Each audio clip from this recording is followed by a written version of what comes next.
First of all, there is no such thing as a constitution or a commonwealth or a nation or a regime that is not at its foundation founded upon public opinion.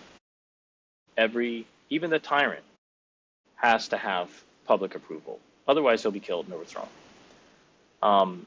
And the problem with our modern conception of free speech is that we don't acknowledge that. We don't think that public opinion and speech have anything to do with the vitality and legitimacy of a constitution. But it's not a matter of whether or not you're going to have a kind of public consensus of decorum in your speech, civility or not, what's uncivil. It's not a matter of whether you're going to have it and what is going to determine, what standards, what decorum, what kind of speech is going to be determined to be appropriate, civil or uncivil.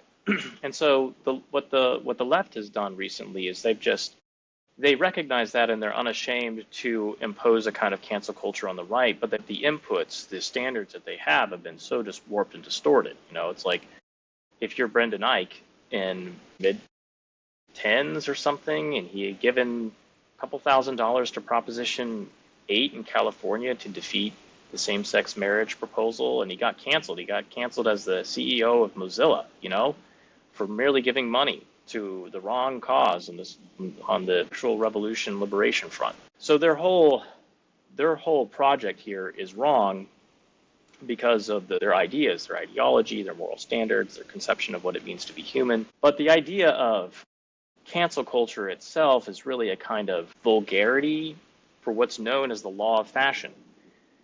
And the law of fashion is just the ancient idea of the law of honor and shame. Every single culture has certain things that you're going to honor as a people and you're going to shame as a people.